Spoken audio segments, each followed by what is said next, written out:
Bonjour à tous et bienvenue dans cette nouvelle vidéo de présentation. Alors aujourd'hui, nouvel objet et nouvelle catégorie puisque je vais vous parler d'une radio de la marque Baofeng qui m'a été envoyée par la boutique en ligne Airsoft Peak.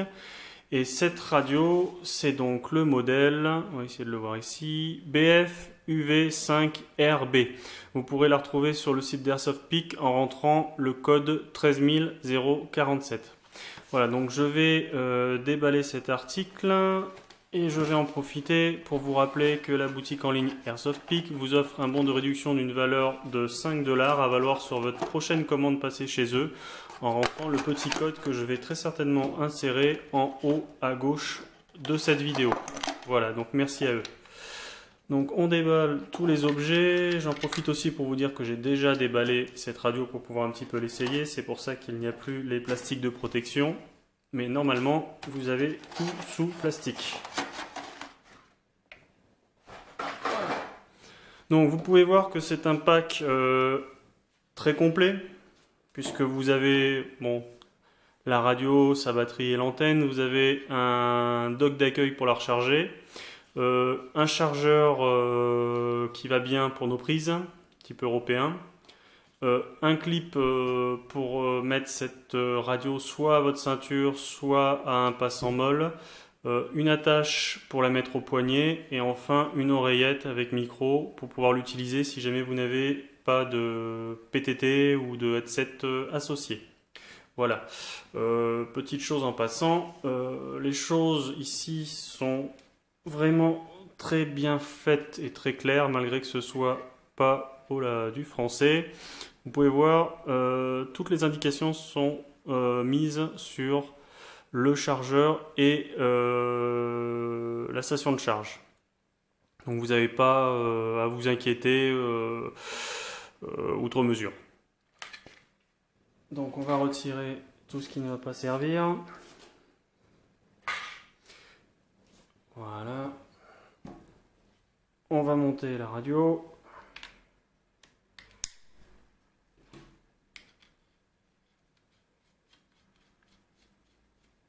Alors, deux petites dernières choses au passage. La première, c'est qu'apparemment, si j'ai bien compris, la marque Baofeng fait évoluer à la fois son logo mais aussi son nom, puisqu'en 2014, ce n'est plus Baofeng mais Pofung. Voilà, c'est une chose qu'il fallait dire. La deuxième chose, c'est qu'elle est fournie aussi avec une petite notice, et quand je dis petite notice, je pèse mes mots. Au vu de toutes les fonctions que possède cette radio, le manuel est extrêmement minimaliste. Donc je mettrai en haut à gauche et aussi dans la description de la vidéo un lien vers un site en fait, qui propose un manuel de ce type de radio qui est valable puisque vous avez la UV5R, la UV5RA et la UV5RB au moins. Je crois bien que ça va jusqu'aux lettres E, mais les différences sont minimes et le manuel est utilisable pour toutes ces radios. Donc, la radio, donc on va la voir d'un petit peu plus près, du moins on va essayer, voilà. Donc, qu'est-ce qu'on peut dire de prime abord? Donc déjà, la qualité de fabrication et les matériaux employés sont de très bonne facture. Ça a l'air costaud, c'est une radio qui devrait vous durer, elle est solide, j'ai des grandes mains mais elle tient bien dans la main. Rien à dire de ce côté-là pour l'utilisation. À noter qu'elle est compatible avec, entre autres, les PTT Z-Tac, dont celui-ci, pour lequel je vous ai fait une review récemment. Vous pouvez utiliser ce PTT avec ce branchement-ci sur cette radio-là. Elle utilise une batterie lithium-ion 7,4 volts de 1800 mAh qui vous fera à peu près une utilisation de 8 à 10 heures continues. Donc on l'allume simplement en tournant cette petite mouette là. Ah, Shinga Moishu. Alors déjà, première chose à faire. Oui, moi aussi. On va peut-être changer Alors vous voyez, quand je dis programmable, ah voilà. Voilà, ce sera mieux.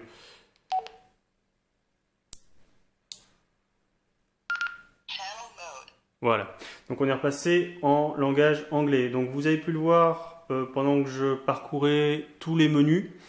Il y a une flopée de choses à configurer sur cette radio.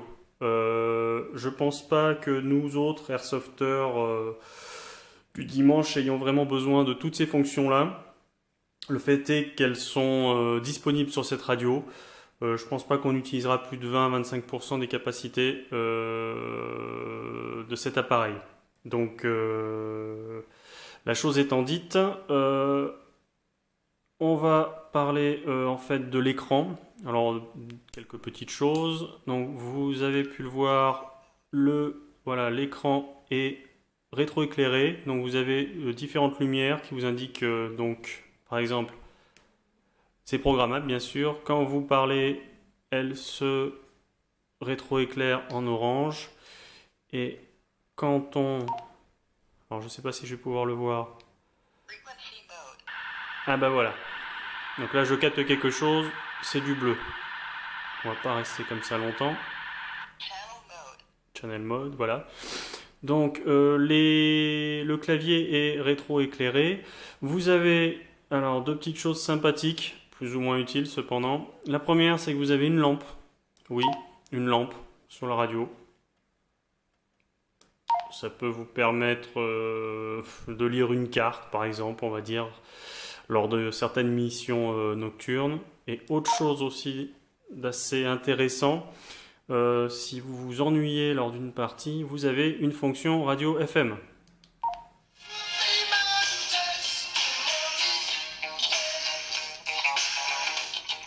Ce qui me fait dire au passage que le haut-parleur est d'une excellente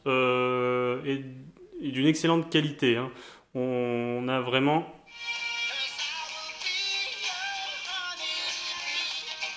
quelque chose de parfaitement audible avec de bonnes basses et quelque chose qui rend bien le son. Et donc j'imagine que pour la voix des personnes que vous entendrez, ça peut être aussi une très bonne chose.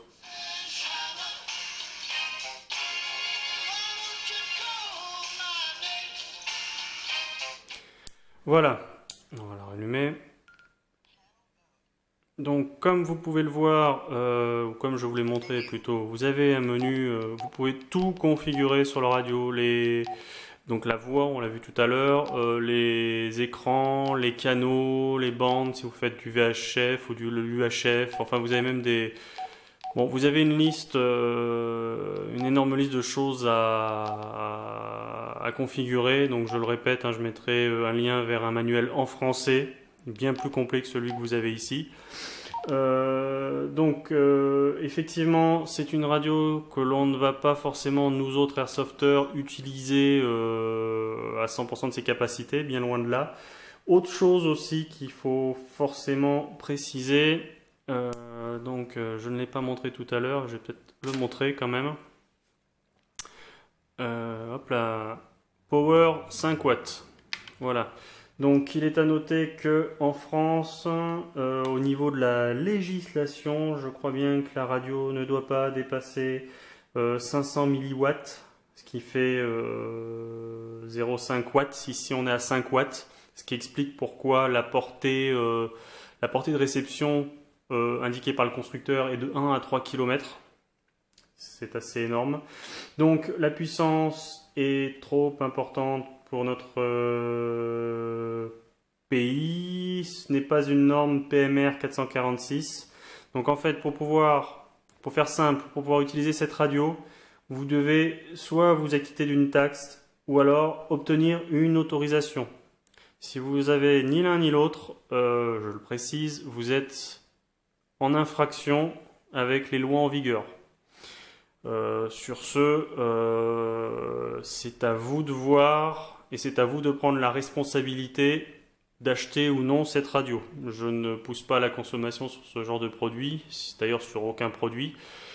Et je la pousse encore moins, et justement, quand le produit n'est pas complètement légal en France. Voilà, c'est comme un petit peu le principe des lasers, les lasers trop puissants qui arrivent en France.